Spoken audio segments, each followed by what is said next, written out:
Gigantic. Pop. King of the Ring, Queen of the Ring, 2024. This is Gigantic Pop. I'm Glenn Rubenstein, joined by Matt Morgan, here to talk about everything that just happened in Jeddah, Saudi Arabia, at this WWE Premium Live event. Matt, we were talking about this off the air. One big surprise, at least, with Liv Morgan getting an upset win over Becky Lynch for the Raw Women's Championship. No question. Okay. Yes, people can argue that, Matt, they put a lot of story time behind this Liv Morgan angle, her first taking out Mommy, right? And the whole backstage footage we're not supposed to see with her and Dom coming in out of each other's locker rooms. And it played a part in tonight's finish, even though they angled it that Dom didn't mean to help her win, even though it's going to be revealed he did. And in my opinion. And that's a good storyline. It's a very good storyline because Dom has so much flipping heat. He's injured right now, so he can't wrestle, but he can absolutely contribute with his heat towards Liv Morgan's character development. And I'm excited for that, actually. Liv Morgan's paid her dues. Her promos have got to get better. I said it just last night on our podcast. She has these hit and misses for promos. We all did, me too. But I was very excited to see that finish because I did not see it coming. I thought for sure Becky would win. Well, Becky's contract's up in a week, but what's interesting is she's getting a rematch on Raw on Monday. She's not going anywhere. Her husband just resigned. I know, but do you think they're gonna? I could see her cutting a promo Monday. Okay, let me put it this way: as soon as they acknowledge her contract situation on the air, she's already re-signed, and they're gonna just make that into a storyline. You know? Okay, I can see. I can see that. Maybe they'd be smart to do it, but like again, none of us are gonna suspend our disbelief and think that she's gonna go away from her husband. Like, no way. Yeah. They love their life they have on the tour bus together as a whole family. I would have killed for that opportunity. One of the reasons I left wrestling, the reason was when I became a dad and I know I needed to stay home. And 2 years later, when my son was diagnosed as being nonverbal autistic, I knew that was the right call. But part of me always wished I made that kind of money that I could have had my wife flying to every city, my son, and be able to be a dad nonstop 7 days a week. You know what I mean? And they have that dream. That is a dream. Make no mistake about it. To live out your dream as a pro wrestler and have your family with you, that's a huge coup. Yeah. And I do not see her walking away from that at all. No way. Yeah. No, I think it makes sense. I think she's going to re-sign. I think we'll get some good storyline drama out of this. And what's amazing is Dominik Mysterio, even injured, is still one of the biggest stars in all of it. He's such a heat-seeking missile. I love it. I love it. Yeah, I mean, when he came out today, I was like, it's nice that they're involving him in some way. Still, even though he's out. And isn't it funny though that Rhea is off on a beach somewhere with Buddy, and Dom? They're like, no, Dom, we got to keep you on TV. You don't get no days off for you, pal. You know. To be fair, I'm sure Rhea's not excited to be off on a beach somewhere with an injury because Mommy was on fire, one of the hottest acts in all of pro wrestling. And she's a doer, not a talker. So I'm sure it's killing her to be hurt. But no, I see what you're saying. Hot open to the show though. And I have to say, I like that. I mean, Becky tonight, this was most creative women's fit that we've seen for a Saudi show yet. I like that now we've gone past, okay, you just have to wear a bodysuit or maybe you wear your merch t-shirt over it. I like that Becky elevated the style game of doing something different with a full body. When she did that, maybe I didn't catch that. What was her? What was she wearing? The faux tuxedo look where with the it was different. You know what I mean? Like she was basically saying like, I'm not just going out there wearing a simple bodysuit. And don't get me wrong, like if you saw Jade and Bianca on the pre-show, like they still looked absolutely jacked. Yeah, they look great doing it. But I like that. I like that Becky took the assignment and said, "Aha, you said I had to cover my body, but you didn't say that it had to be, something athletic It was something she could work in, but she did something that was still very fashionable, and I thought that was cool. So, folks, you don't come to our page ever talk politics. We try to get away from it and talk about the fantasy world of pro wrestling. But I'd be incredibly remiss if I didn't at least bring up the point of we're supposed to be told Saudi's trying to be a more Western civilized nation. The fact that our girls can come out wearing what the hell they want to wear is living proof that they ain't anywhere flipping near it, and they're never going to be. But I'll digress. Yes. I think the men in solidarity should also cover everything. Just because that would be like... I'm being dead ass. If I was on the roster, I would. I swear to God, I would. And my body was my gimmick, was my shtick, was my separator. It sure wasn't my world beater promos or like my 5-star match ability. It was because of the freaking nature physically. But I would have done it because fuck you for making our girls not be able to wear what the fuck they want to wear out there and be the stars that everybody came to watch. By the way, your arena has watched them for years on their television screen wearing what they wear. So why, when they come there, can't they wear it? Yeah. Western civilized my ass. Fakers. Sorry. CM Punk did not go to this show. CM Punk did not go to this show. Yeah. Honestly, yeah, I'm with you, Matt. I mean, we don't talk about it as much, and this sucks because the people that, and you and I both, you and I disagree on a lot of things, but we both have similar disputes with this arrangement. But isn't it crazy that this whole concept of sports washing, where it's like you use an event like this to where it's like, oh, well, it makes it more acceptable. It's like, yeah, here we are covering it still. Like it does tone.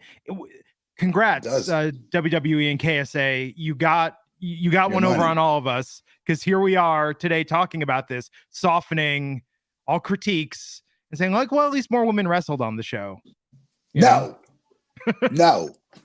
we're not buying into that shit.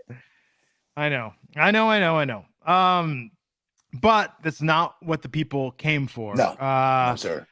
That'd be amazing though. Matt and I should do a separate podcast where it's literally we're just going to discuss things we agree on politically, and that's it. All agreements.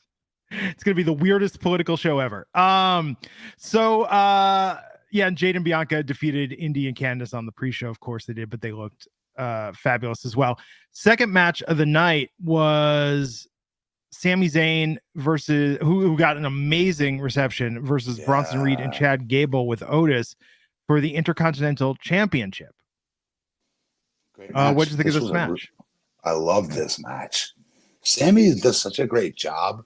Even though we all know he's going to win, he does always make me mentally teeter on, oh, shit, maybe he's not going to win. Because he's that good at selling, the lost art of selling. You hear every veteran talk about it. It's not just to be a grizzled old shitty vet and shit on today's wrestling. I promise it's not.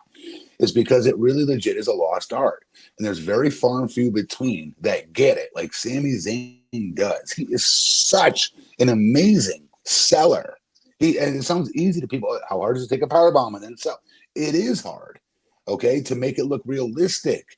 He's one of the very last few of a dying breed that can reach out to the audience on the cell and get them to start coming up for him because he's that damn good at it. He's so talented. Big fan. Huge mark for him.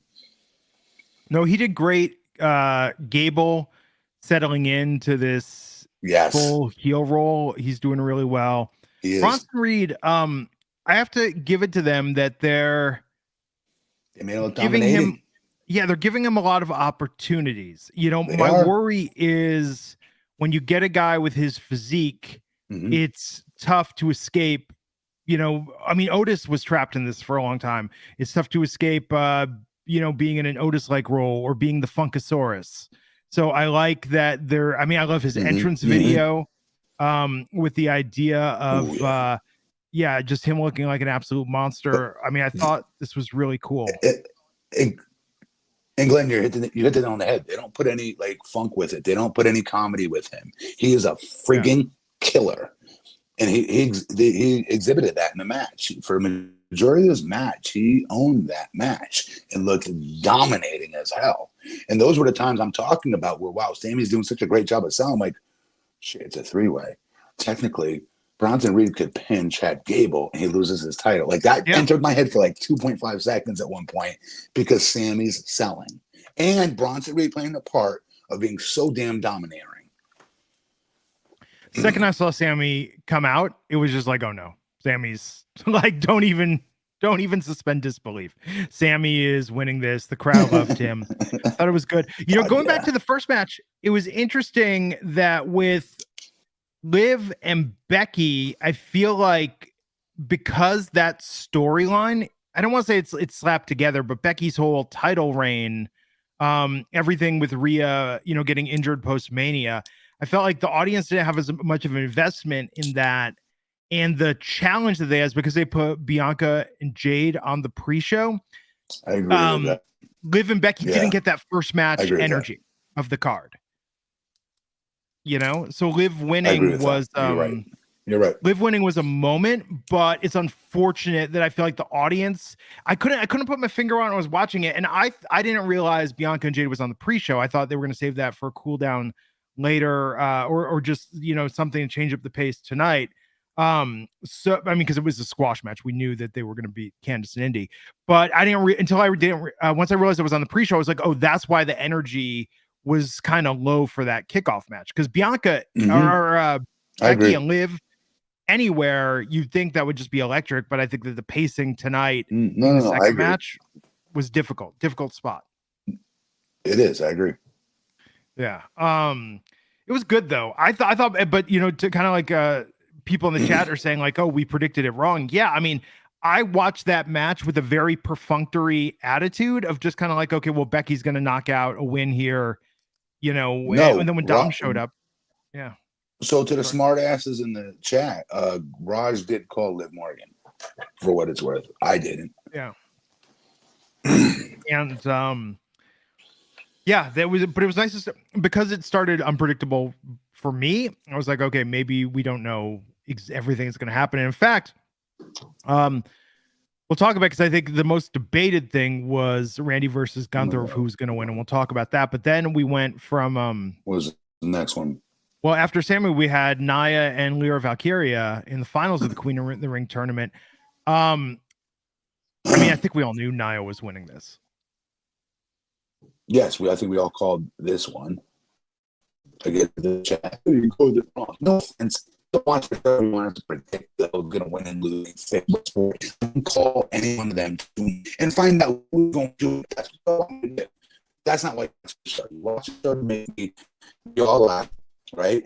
When I clown certain people and certain subjects and certain companies, while at the same time being able to share, you know, my opinion of being a former wrestler and what today's wrestling looks like. So real quick, we all called that, obviously, you know, she was going to win tonight. It's something that gives her something to do. It gives her a crown, right? Proverbial and real, without putting the heavyweight championship on her at the same time. I like that promo she cut on SmackDown last night, even though I said I wasn't happy she was beating Bianca. Went against my will. I wasn't happy with that decision, but she got a great heel promo on. I've buzzsawed through Becky Lynch. I've buzzsawed through Rhea Ripley. She went through down every one of these women, on like major stars on the roster. And then, you know, told her future opponent for today that she's going to do the same damn thing to her. It was a great promo. And I love that she pushed the announcer closer to the ropes last night on SmackDown so she can get in her future opponent's face somewhat as she was saying it. She plays a great bully, Nia does. Great bully. She does. And Veggie Gamer pointing out the end of Nia and Lyra was brutal and awesome. What a spot. I could see that being replayed for many years. The way they did that was so fresh in that Lyra's trying to get Nia up, buckles, and then Nia just boom drops on her for the pin and the win. I like that it was abrupt.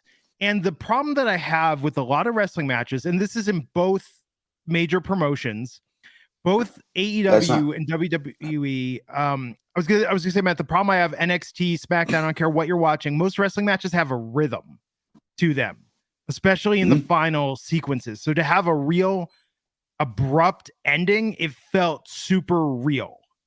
Yes, very realistic. Yeah. That's a big woman you're trying to haul up as you're injured and hurt. and selling something while you're doing it. They did take a page out of Bianca's book, because that's how the finish happened to Bianca's match on SmackDown, where Bianca's knee kept going out on her. And she's Superwoman, super strong, strongest girl in that roster. Yeah. And she tried to hoss her up a couple times and wasn't able to do it because her knee was hurt. And I appreciate the attention to detail, but I love that they went home with a finish with that here today. I loved that, because that's so realistic in real life. It really is.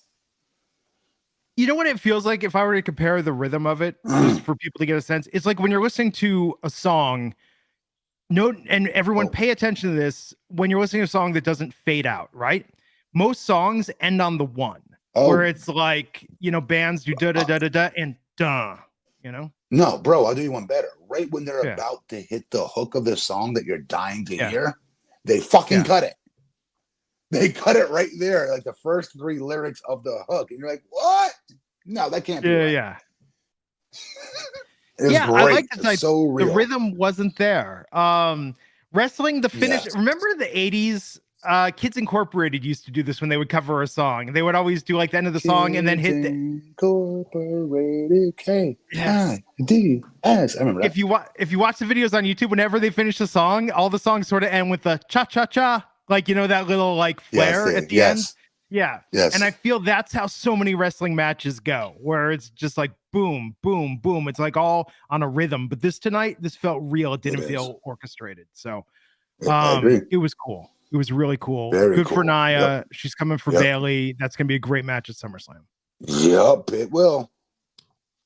I liked backstage Becky yelling at Dominik Mysterio. That was funny. I've just watched that for an hour. That would be amazing. But yeah, so there's going to be a rematch on Raw, and then Tiffany Stratton and Carmelo were in the crowd tonight. LA Knight as well. But then we had Randy Orton versus Gunther in the finals of the King of the Ring tournament. And this was, I don't know. I think that, let's talk about this in the finish. Randy's shoulders weren't all the way down for that 3 count. No, like a lot of people saw it on the replay. Even Corey Graves said, I'm going to need the other angle of that. So I have a feeling they're going to run it back on SmackDown on Friday. But, God, I hope not. Don't do that. You cheapen your pay-per-view doing that. I know. He better. I know. Well, remember though, Matt, because they're getting paid so much, I guarantee you the viewership for this today was probably on par with Backlash. More people will see this match, the rematch on Friday, than saw it today. Oh, good call. Do you think that's because people like us don't want to watch it because it's being held in Saudi, and we don't like the fact that it's being held in Saudi? Do you think that's why? I think that's maybe 10% of the WWE audience. I think more of it's just the time of day. Like on a Saturday in the early afternoon. Like, I bet you a lot of people tonight are like, oh yeah, King of the Ring is on. And then they're like, wait, it was this morning. And then it's like, oh, I already found out what happened. It was already spoiled. I'm not gonna why, Matt, I've had this before. People are like, oh, well, if you missed the game, you can watch it on DVR. It's like, no, it already happened. I'm not going back. If I already know who won, I'm not going back to watch the whole thing, I did it a couple times in Colorado college football.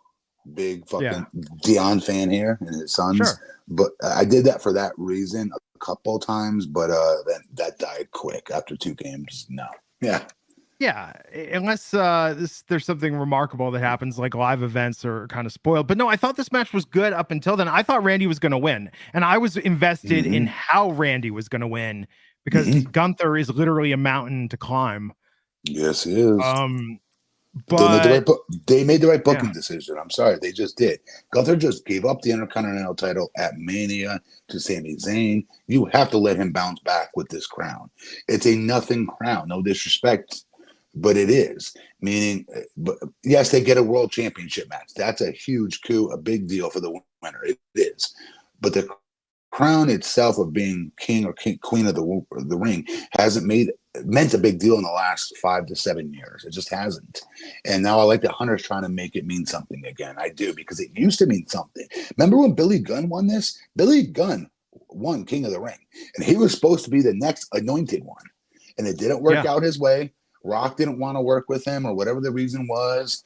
And that sucked because Billy's one of the best thoroughbred athletes I've ever seen in my life in this business. He's a good promo and everything else with it, and they missed the mark on that. But after that, it started going downhill.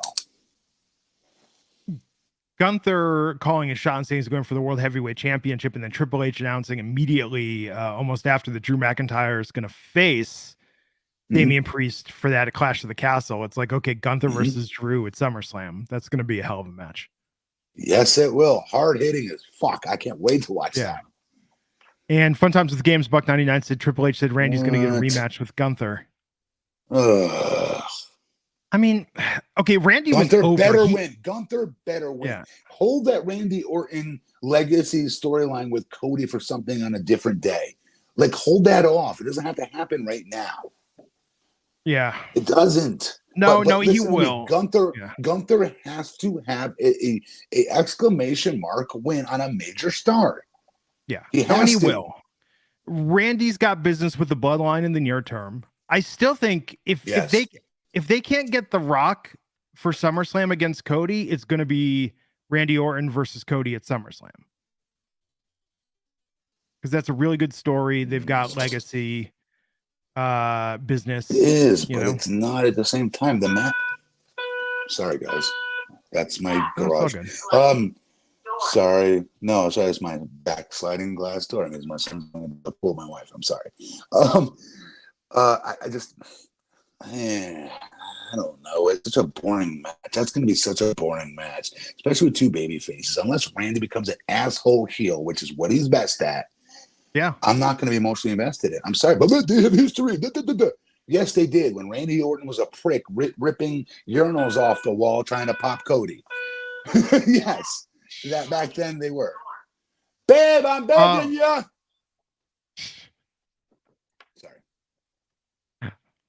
I thought the chime my doors make was something. But right no, in our office. It's in our back office because Jackson, we have to keep eyes on 24/7. I accidentally set my alarm off when my wife was out of town a couple months ago. I thought I disarmed it in the morning, and then I opened a window and I was like, what's that light beeping noise? And then it went off. Like, because we've got a couple sirens around us. I was like, oh my God, if someone ever breaks into this house, they're going to be so sorry when that alarm goes off, because it was so loud. It just like freaked like the entire block out. But anyhow, no, Randy's entrance was awesome tonight. His knee might be legitimately banged up. You know, they had to help him out of the ring. He did a good job of selling it in the match, in the finish especially, I thought. And that's why I don't think he meant to have his shoulders up. I don't. He was selling his knee and trying to sell his knee in that pin and that roll up. And I think his shoulder accidentally rolled up in that. I do not think for 1 second that was planned. And I guess I should say kudos to Hunter for watching it back and saying, okay, we're going to have a rematch here and run it back again and treating it like a real sport in that manner. But Gunther better fucking win that is all I'm going to say. No, I know. So main event tonight, Logan Paul versus Cody Rhodes for the WWE Championship. What'd you think of it? I mean, again, perfunctory is the word I want to use. Like, we knew the outcome. We knew we knew that Cody was winning. So it was like, okay, Cody, go out there and get your victory. Give everyone their big main event. Right. That being said, Logan, I mean, dude, just when they had some shots of him in the ring with his shirt off, and I was just like, dude, looks like an action figure. Yes, I mean, duh. Yeah, Yes. I know, but you ever find yourself just like, it's almost like sometimes you see something with fresh eyes, because we're so used to seeing these men and women week in and week out that sometimes you tune it out, Bro, with him, never. With him, he always, to me, physically looks more in shape and like somebody could kick your ass in a real fight because he looks like a real pro athlete than 90% of that fucking roster. I'm sorry. I know we're not in a body guy day and age in wrestling like I was involved in when I was there. Okay, I get that. I get it. It's all about work right now and character. I get it. But at the same token, I still want somebody that looks like they could kick somebody's ass in a real fucking fight.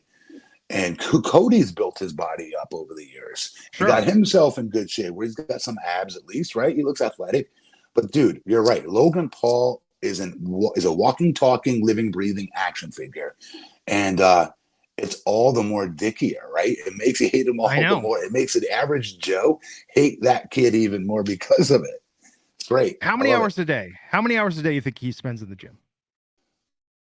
Oh, because he's a maniac, and because he is the literal definition of the narcissist. Oh, I would put at least 2 hours. At least 2 hours he's in the gym. 2 hours. He also fancies himself a boxer and maybe an MMA fighter. So besides the weightlifting, he's doing the other shit on top of it with MMA training, in my opinion, and boxing. Without knowing the kid, that's my opinion. So probably 2 to 3 sessions a day. 2 to 3 sessions a day of mixed exercise. With the best diet money could buy, right? With the best trainers money can buy. Yeah, hell yeah. No, it's crazy, dude. I mean, it shows. So he put on a good match. But let me tell you what the best thing was. I retweeted the video of this. That shot when he did the jump to the outside, when they used a drone to get a 360 spin that turned into an overhead camera shot, was the reason to watch this PLE today. That was the high point for me of the entire event. I agree. No, I agree. That was dope. That was a really great shot. And again, kudos again to this company under this leadership, because Vince under control, we weren't seeing shit like this. I'm sorry, we weren't. Yeah. I mean, this was just the coolest thing. And it wasn't perfect by any means. I'm looking at it and I'm like, oh, they could have got the angle a little better. But like, this just showed me that this company is taking it up a notch. They're on another level. And thinking way outside the normal wrestling realm box, right? I go back to this. Go back to that Sami Zayn entrance, folks. If you don't know what me and Glenn are talking about right now, you'll see it encapsulated in that entrance alone, where he's out there talking, shooting the shit with Jay Uso, and then makes his entrance that night. That's a great example of what we're talking about. And it's funny too. And by the way, this shit isn't new. I mean, so Matt, we were talking offline about Hawaii there, and I'm watching videos of Hawaii resorts, and I'm watching resorts where they're taking a drone camera and flying it inside the room and out the balcony to show you exactly how far you are from the beach. Like, people have been doing this for years. Like, it's good that WWE's finally catching up to what technology can do for presentation. But come on, we got to give them their flowers, because we've got this guy from ESPN that's now there. I think he's a huge part of this, part of being able to maximize their sold-out crowds or non-sold-out crowd arenas to make it look so much of a bigger event than it really is. When they take that wide shot, Vince used to have from the crane with the cam. It was just a very proud that showed in like 3/4 of the audience. In reality, big all of that arena, massive of that arena being filled. It makes it look so much of a bigger deal. Yeah, I love it. Yeah, they sold the hell out of this tonight. So all in all, look, if you're watching this recap, you might not even have watched it. Yeah, it was good. I mean, it was okay. It was okay. I wouldn't say race to Peacock to go see it. I would not say that. Yeah, the highlights are going to look amazing when they show them on Raw on Monday. Right. You know, I agree. But yeah, nothing spectacular. So Matt, I know you got to go. You got a charity event to go to. Yes, sir. Tonight. So Indiana Fever got their win last night against Los Angeles. I called it. I called that. This will be Caitlin's coming out party officially versus Vegas. Well, tonight. Well, no, tonight's Vegas. Last night was she got it a night early. She got against the I'm sorry. Los Angeles team last night. No, I have to figure out how to watch this game tonight. We were gonna go, and then we're like, no, we'll stay in. But so if you think, well, we had a lot of travel recently. I know. I can't even insult her by calling her the Steph Curry of the WNBA. She's fucking better. You need to go, dude. She's back. She's back here in 5 weeks. You need to go to one of those two, then, bro. I know. She's generational. You need to get her autograph. I know. And get me her autograph. But I was gonna say, if you think figuring out how to watch WNBA or how to watch regular NBA games on TV can be challenging, the WNBA, oh my God, like I agree. It's way more challenging. So what I did on my so let me tell you what I did on my YouTube. I'm following everything that's related to Caitlin Clark, and by proxy, it's bringing me to other WNBA players and their teams, respectively. So yeah, I may not be able to watch the games live, but I'm watching the full in-game highlights like 5 minutes after each quarter has finished, Do you know what I mean? Because there was a bunch of studs coming into the WNBA draft this year, besides our girl. The girl from LA, she's a stud. 6'5", freaking killing it right now. There's so many good girls this year. A girl from South Carolina, she just got hurt, and there's so many. A girl from LSU. There's just really good talents this year coming out, and they're putting a lot of eyeballs on it. But you're right, Glenn. It ain't easy to find. Hey, how do I tune in? How do I get the network that shows these games? You're not wrong. It is a pain in the ass. I signed up for the WNBA League Pass. It's like $30 for the year, which is very reasonable. And then I was like, oh, good, so I can watch the game tonight. And they're like, we're not showing it because it's being broadcast over here. Yeah. So I got drummed into the NBA pass doing that. And now I'm fucked in the playoffs right now. I'm not able to see any of it on there at all. So I'm missing like Luka and Kyrie tearing up Minnesota right now. I don't get to see any of it. It's killing killing me. You know what the most expensive tickets are for a WNBA game is Chicago Sky versus the Indiana Fever, because Angel Reese. Oh yeah, that's her one of the team LSU against girls. Caitlin Clark. Yeah. So it's her, but listen, I'll do you one better. It's Angel Reese, who I love her to death. Huge fan of her. On top of Cardoza, who was at South Carolina and went against Reese and beat her in the earlier part of the NCAA tournament this year. But she's injured right now. But she's 6'8", Glenn, and she's a fucking beast. She's so good, Cardoza. Wait till you see when she comes back healthy. Cool, man. Chicago, they're going to be even better when they had both of those two twin towers playing together, because they played against each other in college. They guarded each other. But Cardoza, like I said, 6'8". Reese is like 6'4", I believe. I'm playing the power forward versus Cardoza playing the center. Dude, they're freaking amazing to watch. Yeah. So we got tickets right now for the Aces versus the Seattle Storm. Oh, okay. Hey, good. No, that's a good game. Yeah, and they drafted Nika Mule and Mackenzie Holmes in the draft. So they didn't get a top. They didn't. Well, they were like 14th and 26. But the Seattle Storm always hold a special place in my heart because Sue Bird was one of my favorite college players of all time, being from Connecticut. She was a stud, and she destroyed the WNBA, dude. Nice. Yeah, and that's where Nika Mule's from, UConn. So there you have it. Cool, guys. Okay, Matt, you got to go do your thing. Yes, everyone, Matt and Raj will be back tomorrow night for Double or Nothing coverage, and we'll catch you back here next time on Gigantic Pop. Take care.